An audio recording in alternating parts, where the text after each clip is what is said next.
We're going to take a look at the Lagrange error bound, which as we start going over this, you're going to say, hey, that's pretty similar to the alternating series error bound, but we're also going to have a little difference in mechanics.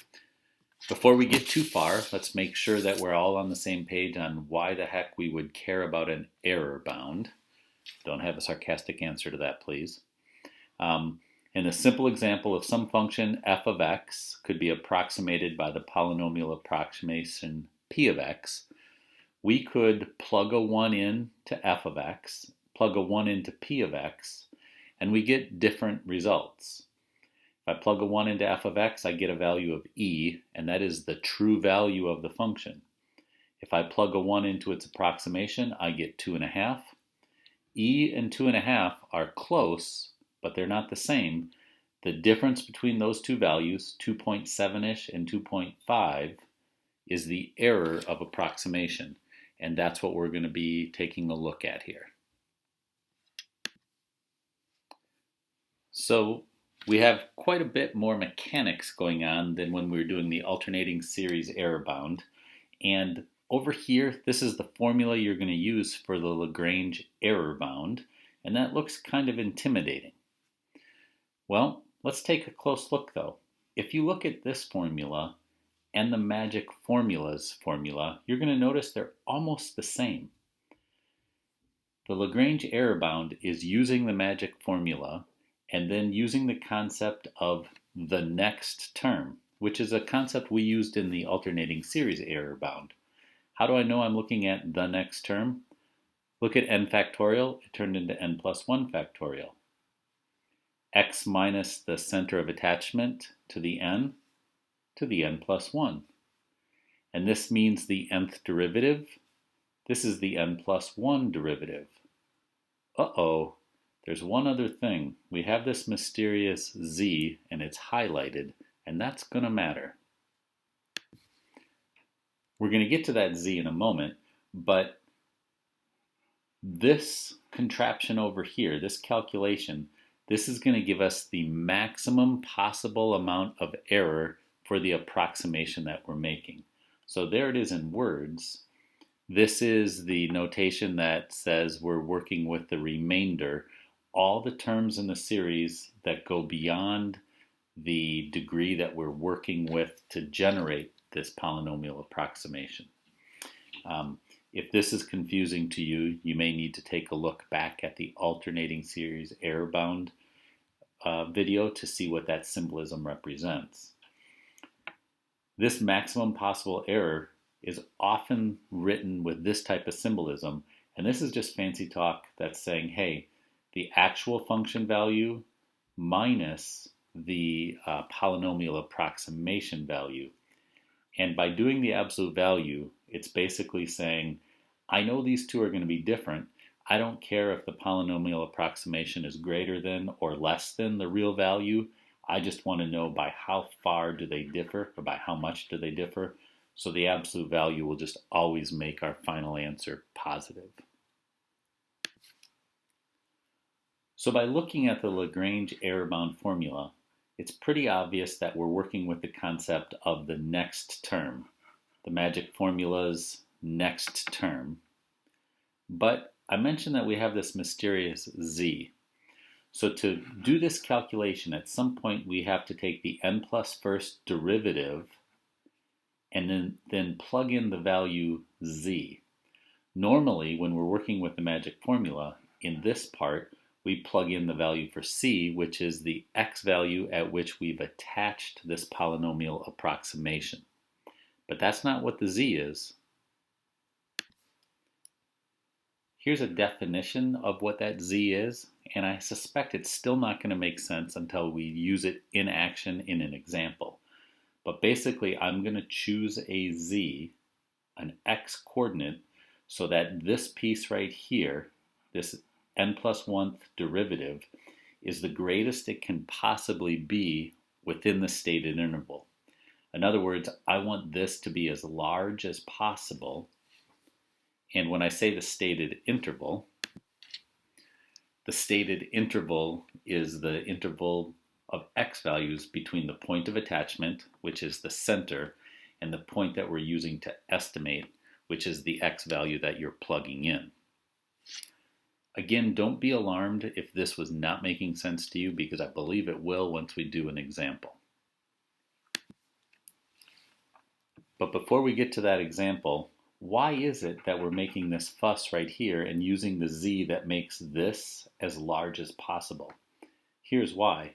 This formula wants to give us basically a conservative estimate. What's the maximum possible error we could have in our situation?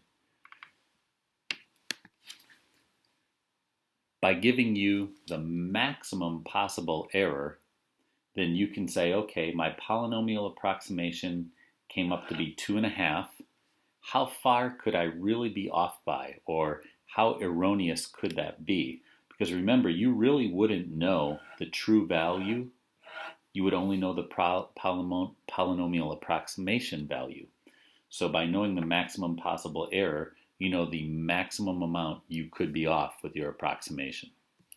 And since you want the maximum, that's why that term is going to be as large as possible within that interval. So here's the example we're working with, and it's pretty similar to that one I used to start the video. Here's my actual function. Here's its polynomial approximation. This is always an easy approximation to memorize, so that's why it's so nice and useful on these examples. So I could figure out the value of f of 1, but I want to estimate it using the polynomial approximation, the third degree polynomial approximation. So we know there's going to be some error to our estimate, and what I really want to know is what's the maximum that this error can be. So now I'm going to start mechanically plugging into the Lagrange error bound formula. By the way, I could be saying error can be represented this way. Function's actual value minus the approximated value. And let's do the absolute value because we don't care if it's positive or negative.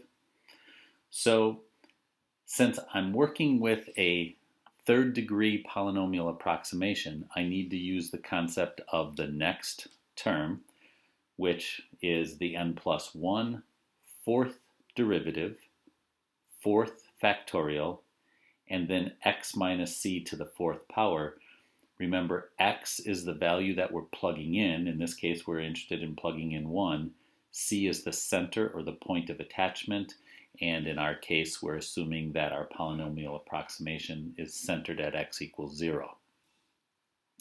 So I plug all that in, just basically blindly following this formula or blindly following the magic formula.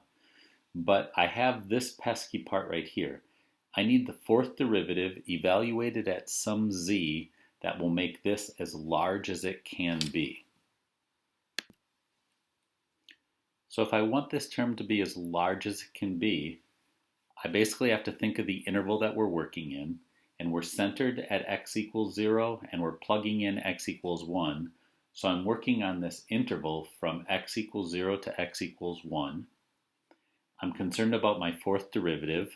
Well, conveniently, the fourth derivative of e to the x is e to the x.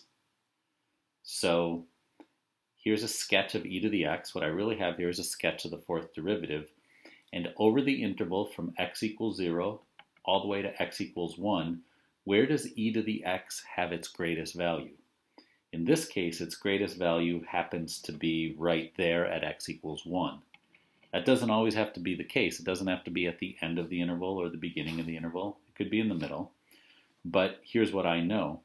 At x equals 1, my fourth derivative is at its greatest. So at a z equals 1, this part will be at its greatest. So I've settled at a value of 1 for z, which turns that into this. And now everything else is pretty much straightforward. So that maximum possible error, I just chose it to write it in symbolism that form just to be a math show-off. And I go ahead and take a look at this. That I can just leave as 4 factorial. I can multiply it out if I have the urge. 1 to the fourth power is just 1, so I don't have to write anything because it's times 1. And the fourth derivative evaluated at 1, since the fourth derivative is e to the x, the fourth derivative evaluated at 1 is e to the first, so I get an e there. So the maximum possible error for this situation is e over 4 pi, 4 factorial. And I would leave it that way. I wouldn't bother multiplying out, but you can if you're really interested in the decimal equivalent. So to summarize things, the actual value of f of 1 is the value of e in this case. The estimated value, by plugging a 1 into that polynomial, is 2.667.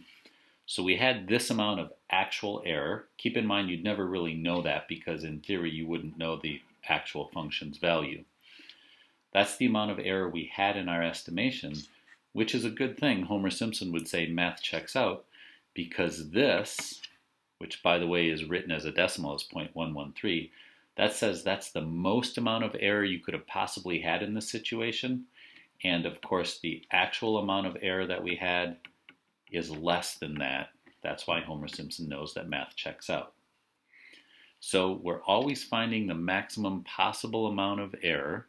We're using the idea of the next term, which is why these are 4s when we were working with a third degree polynomial approximation.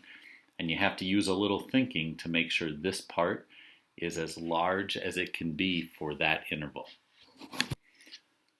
So there's a lot of mechanics going on here, but this is really just a fancy, mathy way of utilizing the next term, just kind of like the alternating series error bound. See ya.